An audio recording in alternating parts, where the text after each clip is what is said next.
Добрый дзень, паважаныя таварышы, беларусы і тутэйшыя, якія жывуць за мяжой і размаўляюць на простай мове. Я вам сёння на нашай з вами роднай мове распавяду пра машыну, пра сядловы цягач і века Еўратех 1996 году. Для пачатку мы завядзём гэту машынку. Включаем массу, адчыняем дзверы. Машынка шмат часу стаяла. Паглядзім, ці пажадае яна завесціся, паважаны. Там не вельмі шмат напругі. Паспрабуем.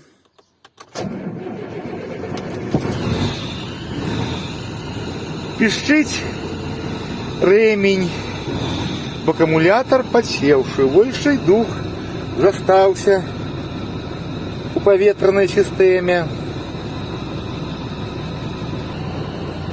А вось гэта лямпа кажа нам аб тым, што падушкі не стаяць у транспартным стане. А гэта кажа, што машына стаіць на ручніку. Гэта тэмпература тасолу, гэта даўленне масла, а гэта ўзровень паліва.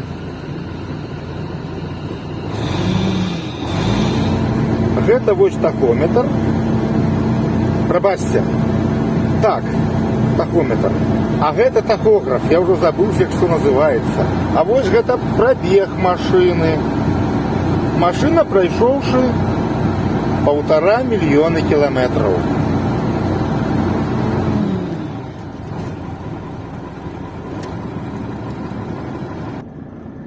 Машына абсталявана ўжо у маіх руках 2 пнеўматычнымі садзеннямі, ось яны, ад больш новай мадэлі Страліс. Што мы робім далей? Мы здымаем ручны тормоз. Машына пачала ўжо каціцца. Уключаем заднюю хуткасць і пачынаем ехаць узад. Вось едзем мы так вось.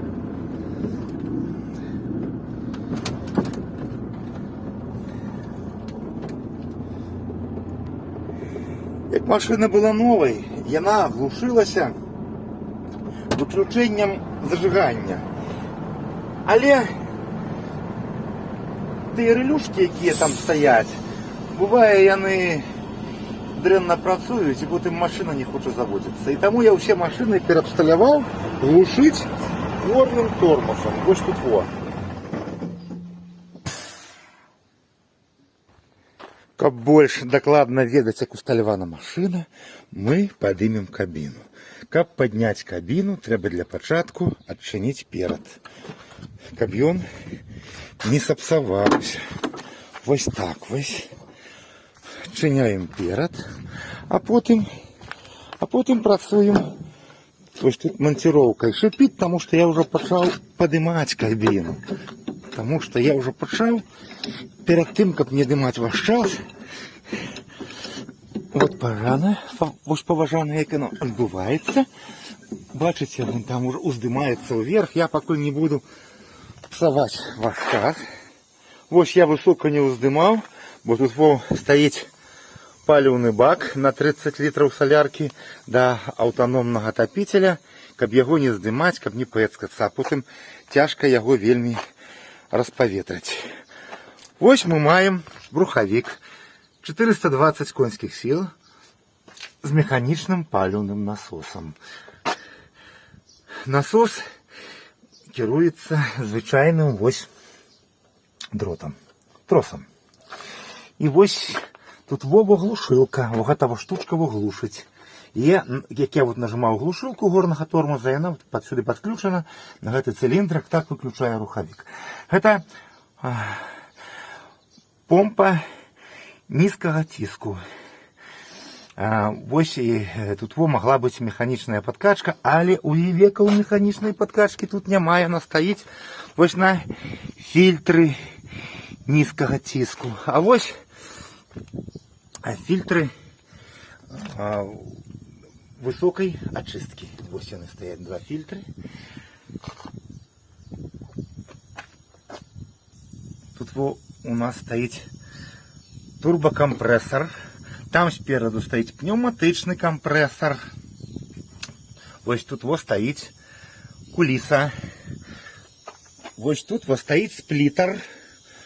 Стоит вот тут щаплення, якое кіруецца выжимным подшипником. Щаплення мае конструкцию наступную. Тут есть натискны диск. Бывает розных заходних виробников. З заводу стояла валево. Да, теперь, напевно, шанс стоїть. І диск, який звичайне Фередо. І потім коробка, пробачте, на нашій мові, скринка перетиткнення хуткостів, яка має ділитель і демультиплікатор. Ось поршень управління демультиплікатора. Має кардан, машинка має задній мост. Тут має диски і супорти. Спереду ми бачимо інтеркулер, за ім стоїть радіатор. Машина абсталявана системой турбоінтеркулер. Гэта вось тут стоять трапеції очищення лобового шкла. Як у нас кажуть, шиби, лобовой шиби. А вось гэта сам электрорухавік з редуктором. Машина абсталявана аналоговой тормозной системой. Двухконтурный тормозный кран. Гэта вось контур передних тормозов, гэта контур задних тормозов. Кабина стоит на подушках. Ну тут кабина меняна. А тут стоит кабина с модели Курсор. Так яно все однольковое, але кабина на подушках замест пружин. Сзаду кабины так само стоять подушки от модели Курсор. Пневматичная тормозная система мае 5 разделенных контуров. Першы контур гэта передняя вось гэтай машины. Другі контур задняя вось гэтай машины.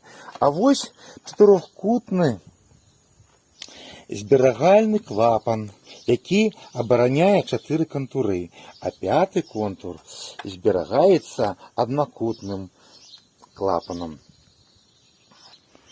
Вось гэта рэсівер трэцяга контуру. Трэці контур гэта энергаакумулятары ручніка, якія вось стаяць на задняй восі, і управлення двухправадным клапаном управления тормозами причепа. Тут усё аналоговое, механичное. Четвертый контур это пневматичная подвеска задней оси. Вось на ней есть два гэтых ресіверы, якія вось тут во стаять. Вось яны вот тут во стаять вось.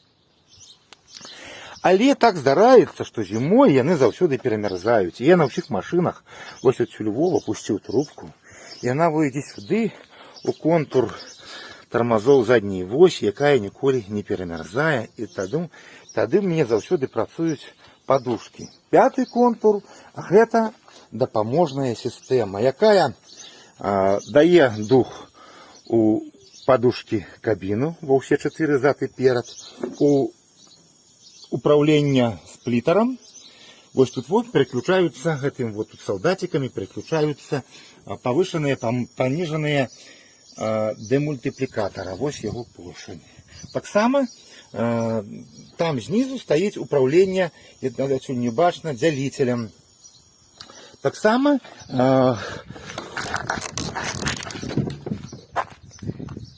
сядзенні надуваюцца ад пятага контуру. А сам рэсівер пятага контуру вось такі маленькі.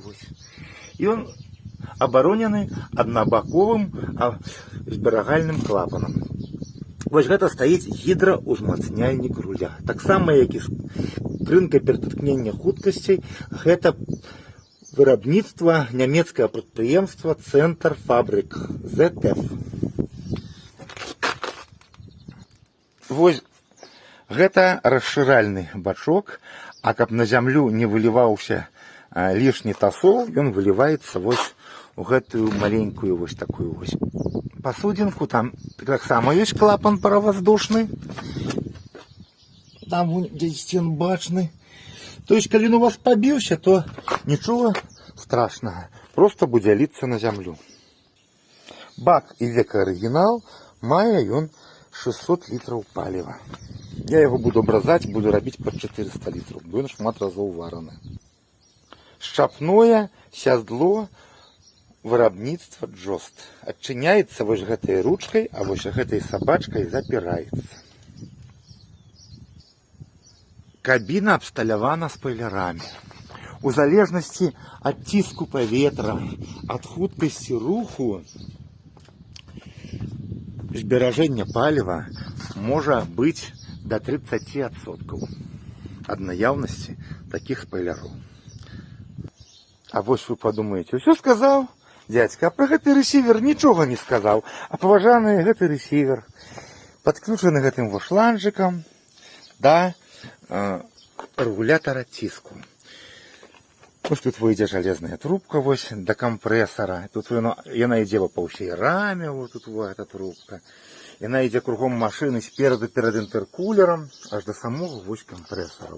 Бачыце, вось она трубка пашла. І сюды поступае цёплае паветра. Яно тут ачышчаецца.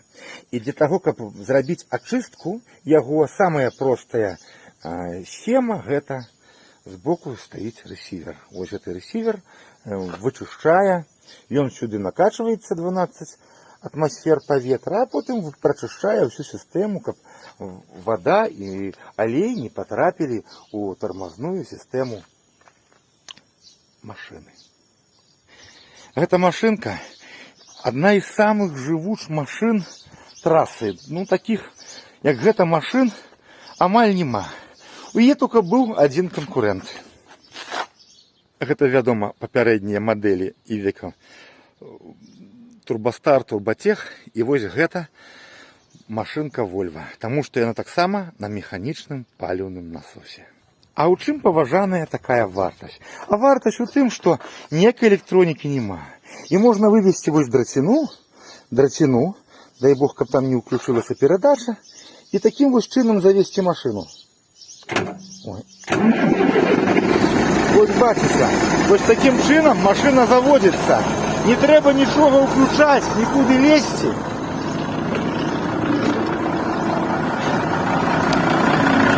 А вось такім чынам яна выключаецца. Бо калі Volvo што-небудзь здарыцца з генератором, з зарадкай, з шакаладкай, Volvo будзе заводзіцца з ключа. А калі у Ивеке выходзіць з строю шакаладка зарадкі, то машына з ключа не заводзіцца. То трэба лезці пад низ і перамыкаць стартер. Каб так не мучыцца, я павыводзіў на сваіх машынах драты. У такім выпадку, калі у вас выйшла сістэма электраабсталявання, бярэш вось адсюль, тянешь плюсовый дрот на ближний свет левой фары, бо за мяжой трэба ехаць днем з ближнім светом. І у тебе будуць гарэць две фары. Перамкнуўшы ці на стартеры, ці вось тут машына завялася, прыязджаеш кіламетраў 600-800, потым у якога-небудзь з знаёмых бярэш два акумулятары, ставіш яму свае, бярэш яго, ён едзе падзаражае, і так можна ўсю Польшу наскрозь праехаць. Больш якаснай і больш надзейнай машыны, чым Ивеко Magirus у камплектацыі Евротех ці Евростар, паважаныя таварышы, не існуе. До новых сустрэч.